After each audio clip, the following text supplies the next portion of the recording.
Welcome back everyone. Today, we're continuing with the next part of this series, called What If Goku Remembered the Saiyans? My name is Ash. Please, for me, drop a like and subscribe to the page. Also leave your comments down below. With that, let's begin.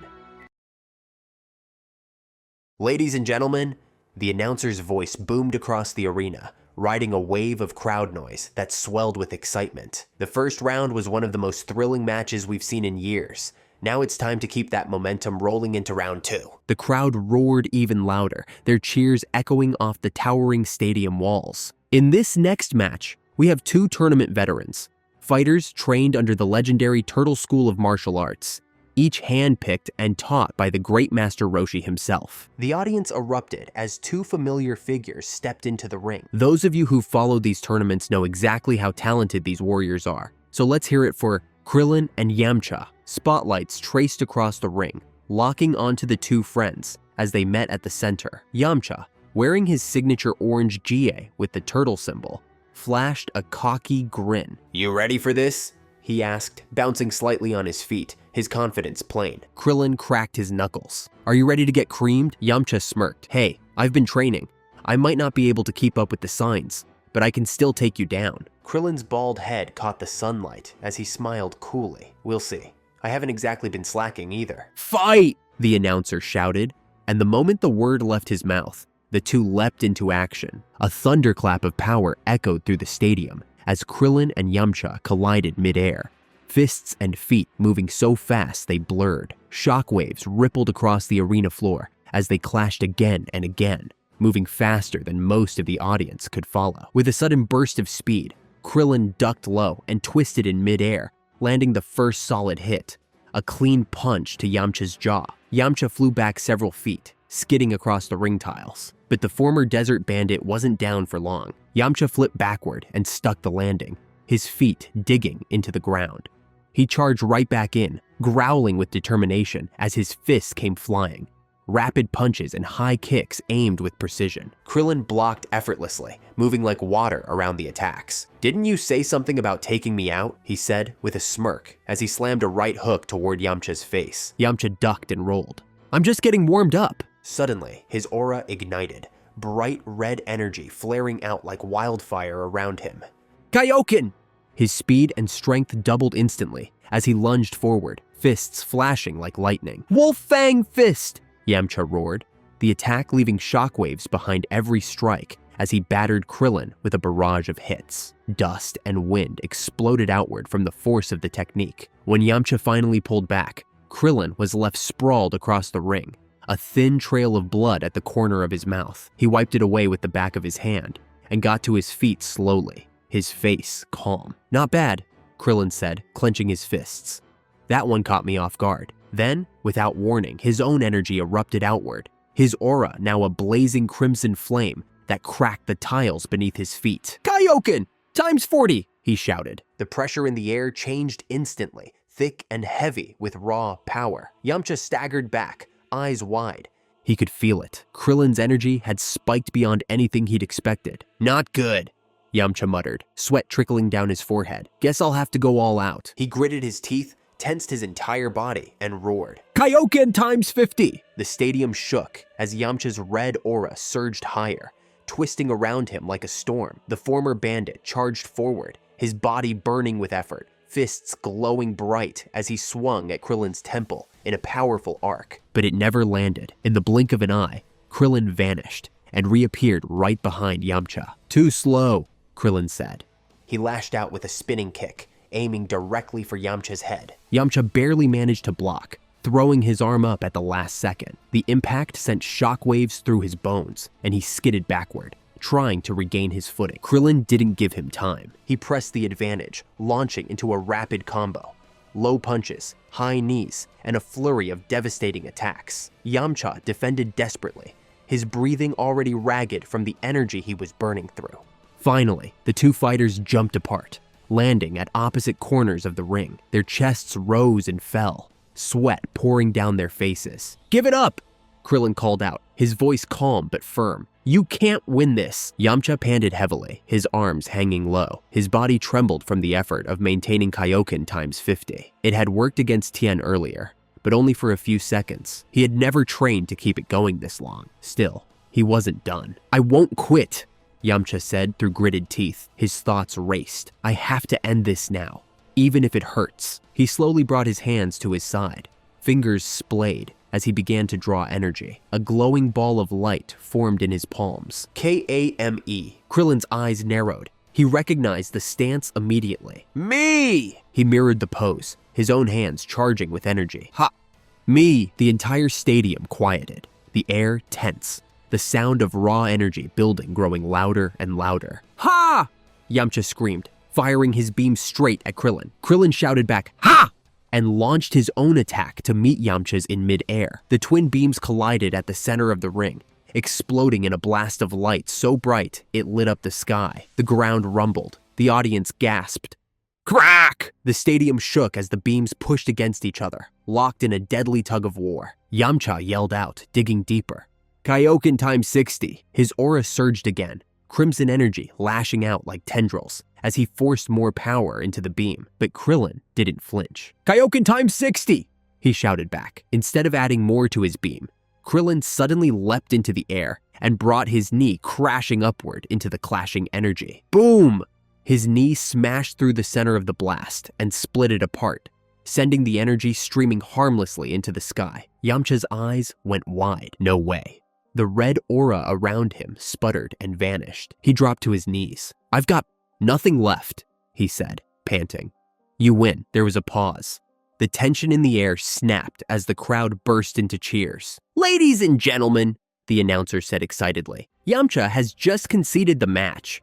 Krillin is the winner of this round. Krillin exhaled and walked toward his friend, extending a hand. Yamcha looked up, then smiled weakly and took it. As soon as their hands touched, Yamcha winced in pain. I guess I overdid it a little, he said with a sheepish grin. Bardock stepped into the ring with quiet intensity, his boots tapping softly against the tile floor. His eyes never left the figure across from him, Mighty Mask, already standing there, still as stone, waiting. Bardock's jaw tightened. He'd seen what this warrior did to his uncle, and it wasn't pretty. Whatever this guy is, he's not just here for the tournament. Up in the announcer's booth, the microphone buzzed alive. All right, folks, the announcer said, his voice bouncing through the stadium like lightning. Time to kick off the next match. Fighters, prepare yourselves. You may begin. There was no time to breathe.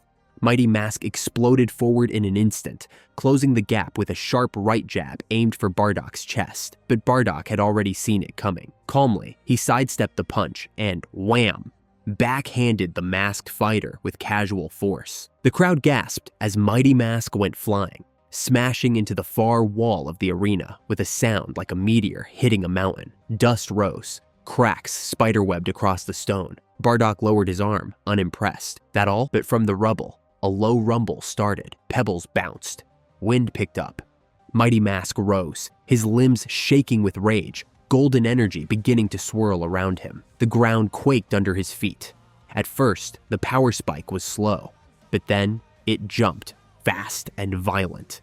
The air grew heavy. Sparks cracked through the golden aura that now wrapped around his body like fire. His eyes, once hidden by the mask, flashed turquoise. Kakarot! Mighty Mask growled, his voice thick with hatred. Bardock tilted his head, eyes narrowing. What do you have against my father? For a second, the masked warrior said nothing. But in his mind, a memory roared to life. He remembered being just a baby, lying in the nursery pods of planet Vegeta. Even then, the sound of Kakarot, that wailing, useless newborn, screaming endlessly kept him from resting. Day after day, no one cared, no one listened, no one shut him up. And now, here this brat was, looking just like him, denying everything. The rage boiled over. Kakarot! Mighty Mask screamed. You die today. With a surge of power, he blurred toward Bardock, grabbed him by the collar of his GI, and slammed a brutal fist straight into his face. The impact echoed like thunder, sending Bardock flipping across the ring. But Bardock caught himself mid-air, backflipped, and landed on his feet, skidding to a halt. All right then, he muttered. Let's go. He launched himself forward, fists flying with precise, clean strikes. Kick after kick slammed into Mighty Mask's face and chest, forcing the bigger man back step by step.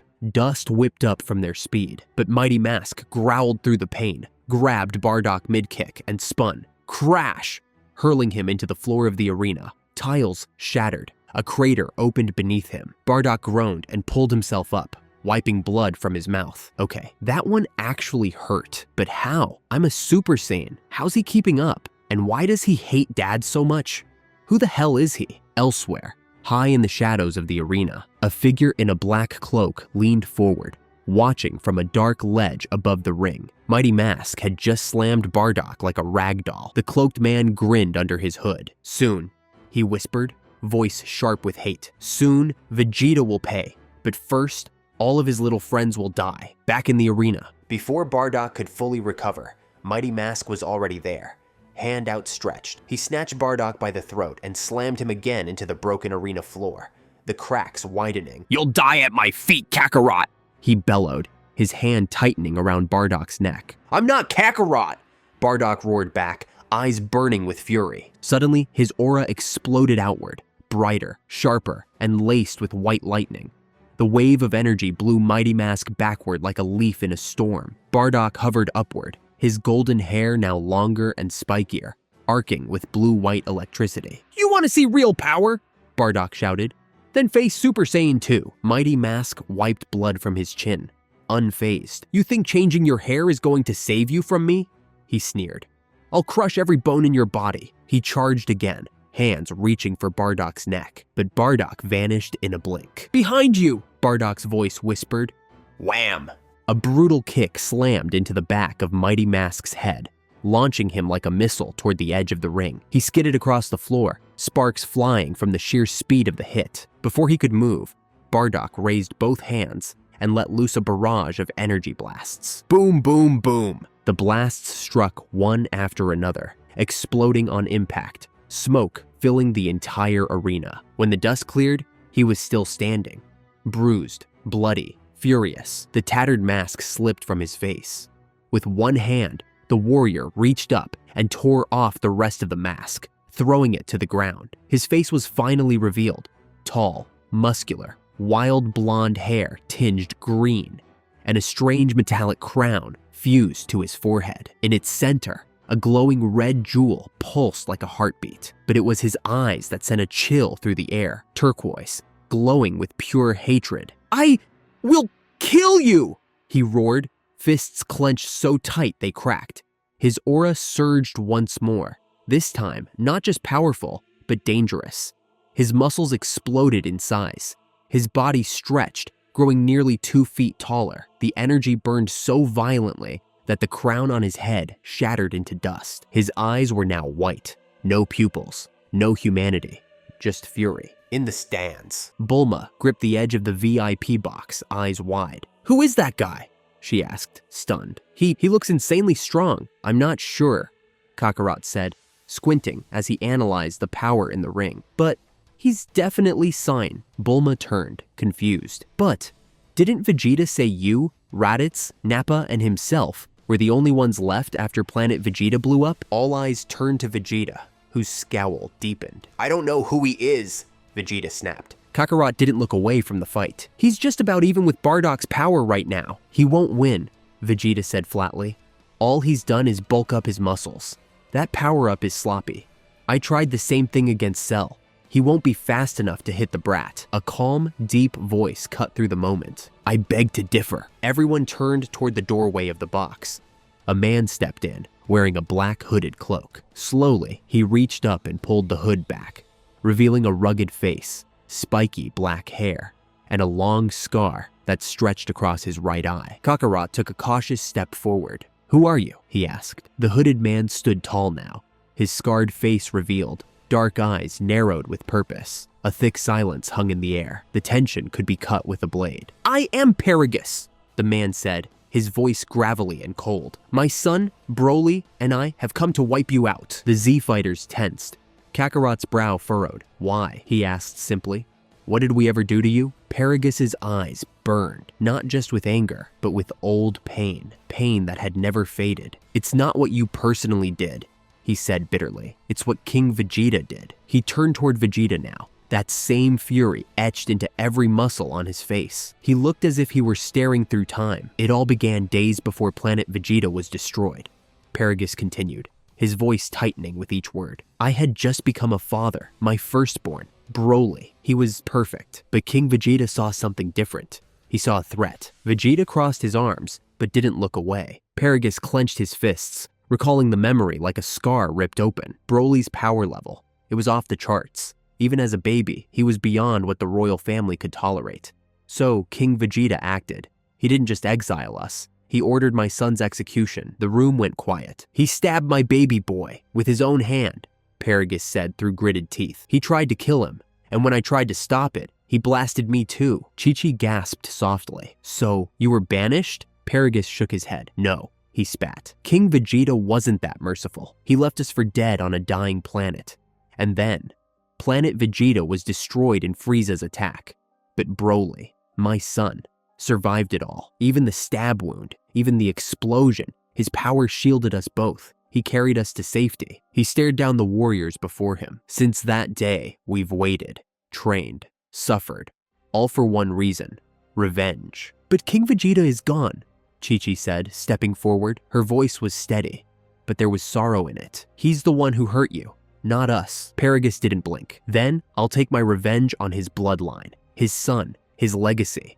I will not let the Vegeta name continue to rule over the Saiyans. Vegeta doesn't rule anyone, Kakarot said, frowning. We all live here in peace now, and we want to keep it that way. His tone dropped, firm, focused. But if you threaten that peace, he said, his eyes narrowing, I will kill you myself. Paragus blinked, momentarily stunned by how calm and serious Kakarot had just become. You dare to think, Paragus growled, that you can match the overwhelming power of my son? Kakarot didn't flinch. His gaze sharpened, like a blade drawn. I'll do whatever it takes to keep my family safe, he said.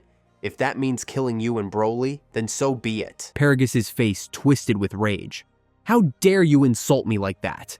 You'll pay for what you and your bloodline did to me and my son. But before he could move again, Kakarot grabbed him by the neck in a flash, lightning fast, and slammed him into the wall. The impact cracked the surface, dust falling from the stone. Kakarot's voice was low, dangerous. Let's get something straight, he said. I'm not afraid of you, or your son, or your stupid revenge story. He leaned in closer, eyes locked to Paragus's.